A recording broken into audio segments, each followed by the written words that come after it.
अगर आप भी चाहते हैं नए वीडियो एवं नए ऑडियो देखने एवं सुनने के लिए तो हमारे गोल्ड स्टूडियो चैनल को सब्सक्राइब जरूर करें एवं बेल आइकन दबाना ना भूलें।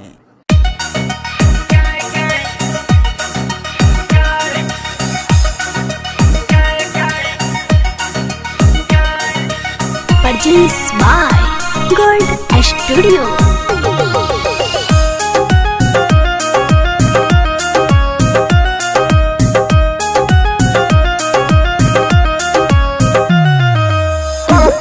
भला करत रहिल भला करत रहिल भला करत रहिल भला मोर भतारा के मन नहीं भर है, मोर भतारा के मन नहीं भर है। रतिया में रही रही खाए करत रहिल भला करत रहिल भला करत रहिल भला करत रहिल भला मोर भतारा के मन नहीं भर है, रतिया में रही रही खाए करत रहिल भला करत रहिल भला करत रहिल भला करत रहिल भला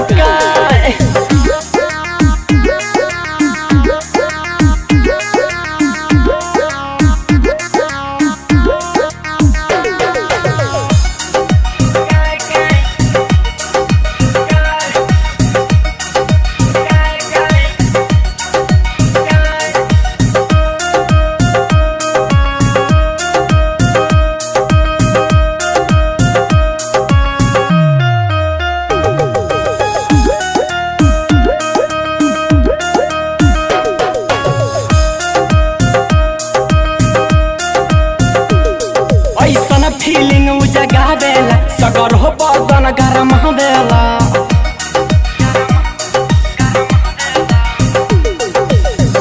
ऐसन फीलिंग जगा देला सगर हो बदनिया गरम बेला ऐसन फीलिंग जगा देला सगर हो बदन गरम बेला खाली प्यार वाला बात कहेला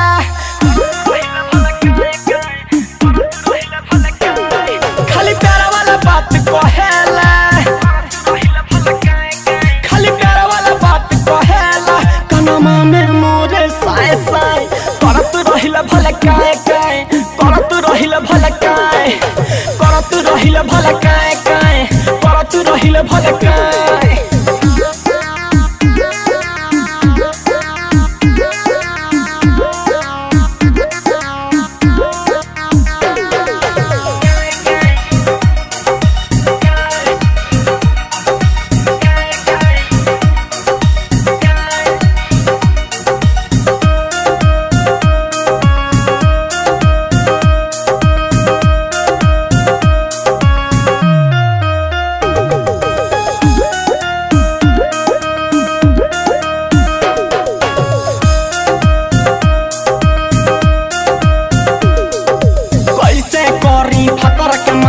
सुखर समान पर भइल दीवाना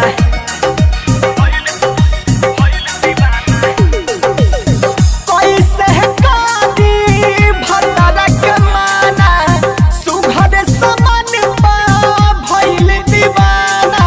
कैसे करी भतारा के माना सुखर समान पर भइल दीवाना रवि राज कहे भले केतना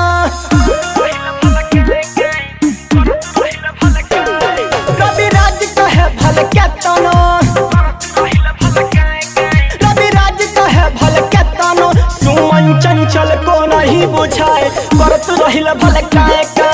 करत रहिल भला करत रहिल भला करत रहिल भला